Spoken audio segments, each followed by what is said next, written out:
Tuck Everlasting by Natalie Babbitt. Chapter 14, read aloud by Mrs. Chavez.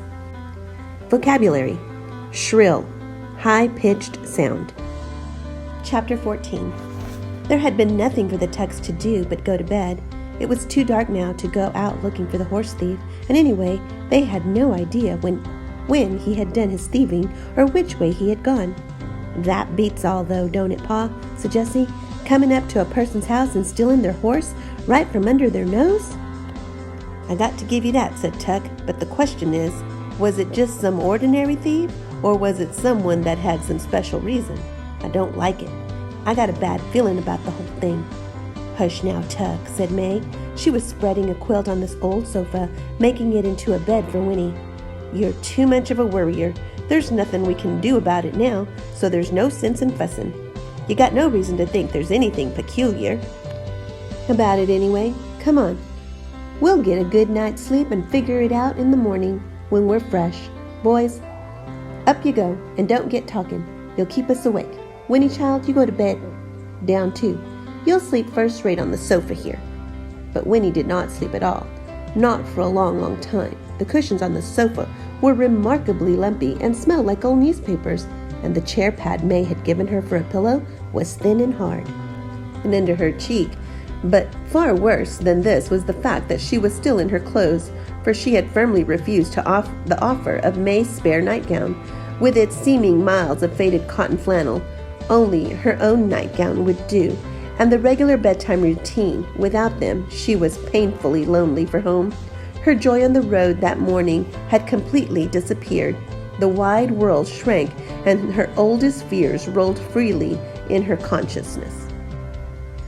It was unbelievable that she should be in this place. It was an outrage, but she was helpless to do anything about it, helpless to control it, and exhausted by the conversation in the rowboat.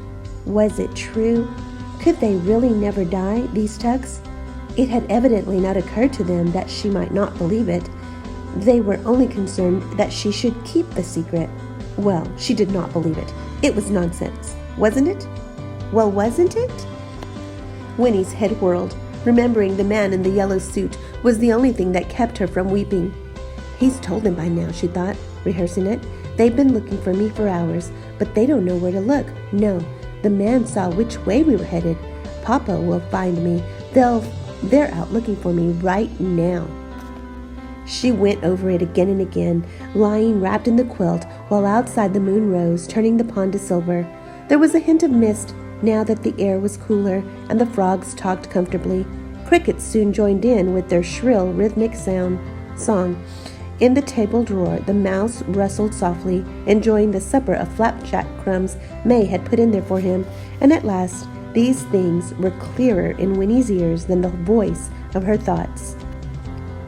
Then, just as she was drifting into sleep, she heard soft footsteps, and May was beside her. "You resting easy, child?" she whispered. "I'm all right, thank you," said Winnie. "I'm sorry about everything," said May. "I just didn't know no other way but to bring you back with us. I know it ain't very happy for you here, but, well, anyway, you have a good talk with Tuck?" "I guess so," said Winnie. "That's good. Well, I'm going back to bed. Get a good night's sleep." "All right," said Winnie. But still May lingered. "We've been alone so long," she said at last.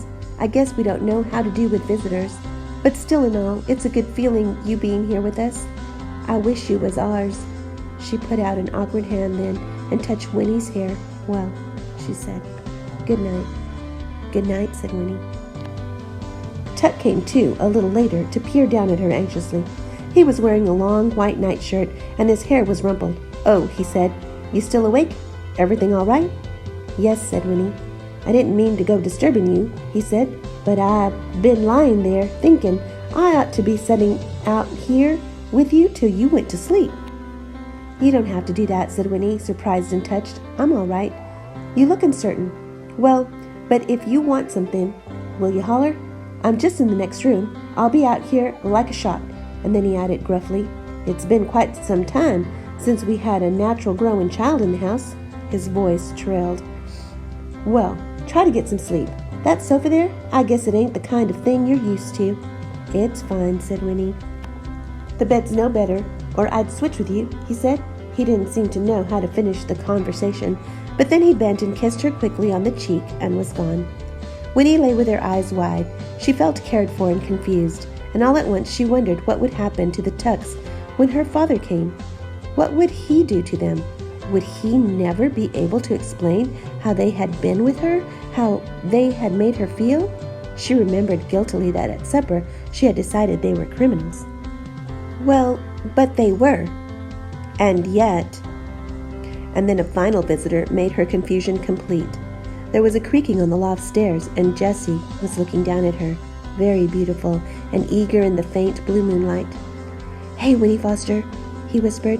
"You asleep?" This time she sat up, pulling the quilt around her in sudden embarrassment, and answered, "No, not yet." "Well then, listen." He knelt beside her, his curls tumbled and his eyes wide. "I've been thinking it over. Pa's right about you having to keep the secret. It's not hard to see why, but the thing is, you knowing about the water already and living right next to it, so's you could go there any time. Well, listen, how'd it be if you was to wait till you was 17? Same age as me. Heck, that's only 6 years off. And then you could go and drink some, and then you could go away with me. We could get married, even. That'd be pretty good, wouldn't it? We could have a grand old time, go all around the world, see everything. Listen, Ma and Pa and Miles, they don't know how to enjoy it, what we got." "Why, heck, Winnie, life's to enjoy yourself, isn't it? What else is it good for? That's what I say, and you and me, we could have a good time that never stopped. Wouldn't that be something?" Once more, Winnie adored him, kneeling there beside her in the moonlight. He wasn't crazy. How could he be? He was just amazing. But she was struck dumb. All she could do was stare at him. "You think on it, Winnie Foster," Jessie whispered earnestly. "Think on it some and see if it don't sound good. Anyway, I'll see you in the morning. All right?" "All right," she managed to whisper in return. He slipped away then, back up the creeping steps, but Winnie sat upright, wide awake, her cheeks burning. She could not deal with this remarkable suggestion. She could not think on it, for she didn't know what to believe about anything.